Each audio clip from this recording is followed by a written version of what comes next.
Hi friends, நீங்கள் எல்லா படத்தோட ரிவ்யூஸும் நீங்கள் பார்க்கணுன்னா என் சேனலை நல்லா நோட்டிஃபிகேஷன் பண்ணிங்க, லைக் பண்ணுங்கள், ஷேர் பண்ணுங்கள். நீங்கள் லேட்டஸ்ட் படத்தை பற்றி நல்லா நீங்கள் ரிவ்யூஸ் தெரிஞ்சுப்பீங்க. அதோட இது எப்படி பார்க்குறது, எப்படி அதோட ஜான்ர் என்ன அப்படிலாம் நீங்கள் எல்லாம் நல்லா தெரிஞ்சுப்பீங்க. ஸோ வாங்க நம்ம வீடியோக்குள்ளே போகலாம். இன்றைக்கி நீங்கள் போகிற படம் பேர் ஸ்பேஸ் மேன். இது வந்து பார்த்திங்கன்னா ஆடம் சாட்லரோட ஒரு சோலோ மூவின்னு கூட சொல்லலாம். இதை ஒரு சூப்பராக பண்ணியிருக்காங்க. இதை டைரக்ட் பண்ணது பார்த்திங்கன்னா ஜான் ரெங்க்.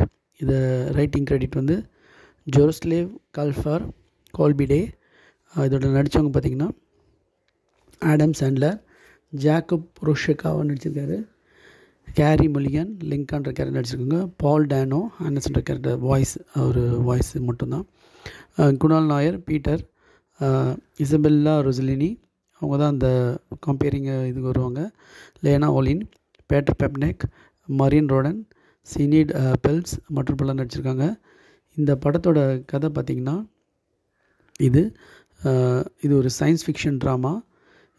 இந்த படத்தோட நாவல் 2017 ஸ்பேஸ்மேன் ஆஃப் போமியா ஜெருசலேம் கல்ஃபர் பண்ணியிருக்காங்க.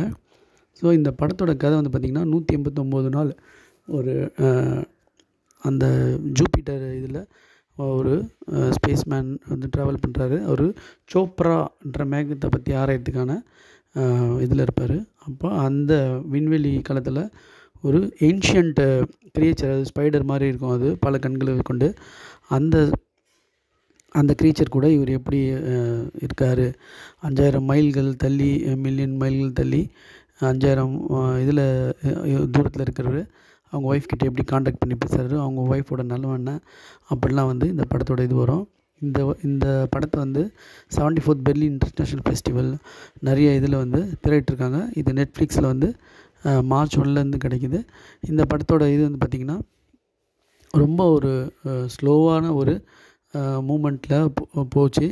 அது படம் ஃபுல்லாக ஒரே ஆளுன்றதில் ரொம்ப போனதால் இந்த படத்தோட இது பார்த்திங்கன்னா அந்த அவர் செக்லோஸ்லோவாக்கியாவோட விண்வெளி வீரர் வேழனுக்கு அப்பால் இருக்க அந்த சோப்ரான்ற தூசி மற்றும் துகள்கள், அந்த மர்மமான மேகத்தை பற்றி தான் அவர் ஆராயறன்றது கதைன்றதால் படத்தில் திரைக்கதைன்ற ஒரு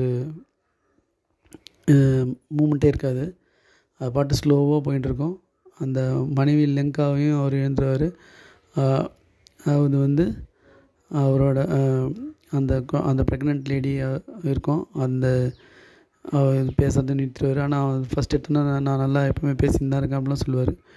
அப்புறமா இந்த விஷுவல் எஃபெக்ட்ஸ், இந்த படத்தில் தூக்கி நிறுத்தது வந்து விஷுவல் எஃபெக்ட்ஸ் தான்.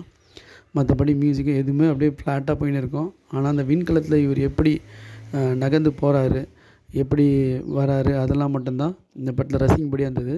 இந்த படத்தில் வந்து விஷுவல் எஃபெக்ட்ஸ் வந்து ரொம்ப சூப்பராக இருந்துச்சு.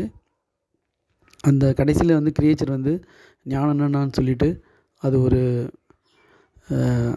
அந்த இவங்களும் 2 பேர் பிரிவாங்க, அதோட படம் முடியும். இந்த படத்தில் ஒரு விறுவிறுப்பான காட்சி அது மாதிரிலாம் எதுவும் சொல்கிறதுக்கான விஷயங்கள் எதுவுமே இல்லை. இந்த படத்தை சயின்ஸ் ஃபிக்ஷன் த்ரில்லர்ன்ற ஜானரில் சயின்ஸ் ஃபிக்ஷன் படம் பிடிச்சவங்க இந்த படத்தை பார்க்கலாம். Thanks friends.